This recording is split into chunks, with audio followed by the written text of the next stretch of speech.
Hello dear students, now in this video we will take an example of a quadratic equations with different roots.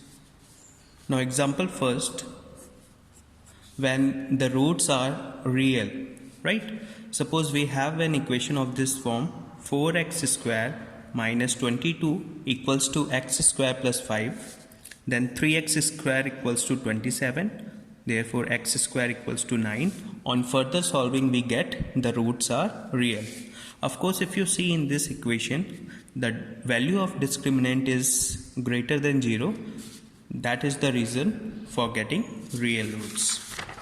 Now look at the other example when the roots are real and equal, right? Now in this equation, when you're trying to calculate the value of discriminant, that is b square minus 4ac, that means 10 square 100 minus 4 into 25 into 1, that gives you the value of discriminant equals to 0. And on applying Sridharacharya formula, we get the value of roots are as minus 5 and minus 5. So we get two equal roots or two equal real roots. Now look at the example 3. When roots are of complex nature, suppose we have this equation x square plus 4x plus 5 equals to 0. On calculating the value of discriminant, we are getting the value of discriminant is less than 0 or negative, right? So when we apply the Sridharacharya formula, that is x equals to minus b plus minus under root b square minus 4a is of course coefficient of x square, that is 1 into c upon 2a, right? On solving this, we get this discriminant value is in negative. So when you calculate its square root, you get the imaginary value, right? Hence we get two imaginary roots of complex nature. Okay, so this is the first mathematical tool. Now we will look at the very important mathematical tool, that is binomial theorem. Now students, if we have any equation, right? Not equation, we can say if we have any term of the form x plus a to the power n, right? For example, all of you know the identity a plus b ka whole square.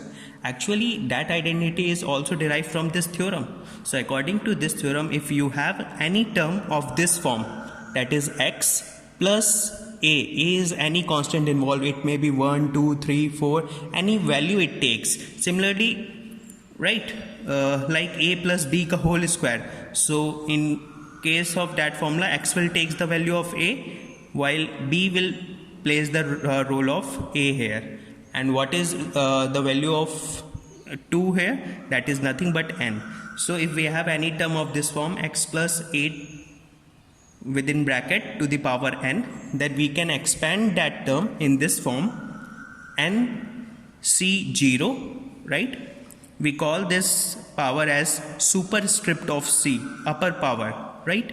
Similarly, 0 is known as subscript of c, or you can say lower power. So we write nc0 in this form into x ki power n into a ki power 0 plus nc1 x n minus 1 a ki power 1 plus nc2 x n minus 2 a square plus this term will expand up to n cn x n minus n a to the power n.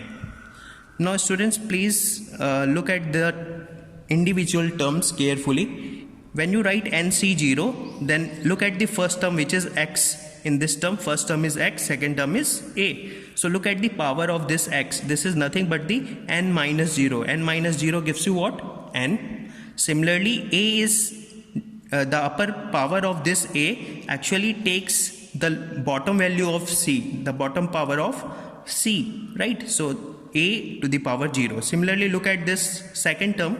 Now we simply add 1 on this 0, so it becomes nc1. Now what is the power of x? It is nothing but the difference of upper power minus lower power of c. So this is n minus 1, and the power of a is definitely the bottom power of c, so a to the power 1. Similarly, you can look at the powers, lower powers of c. Initially it takes value 0, then 1, then 2, then 3, and it will expand up to the last term ncn.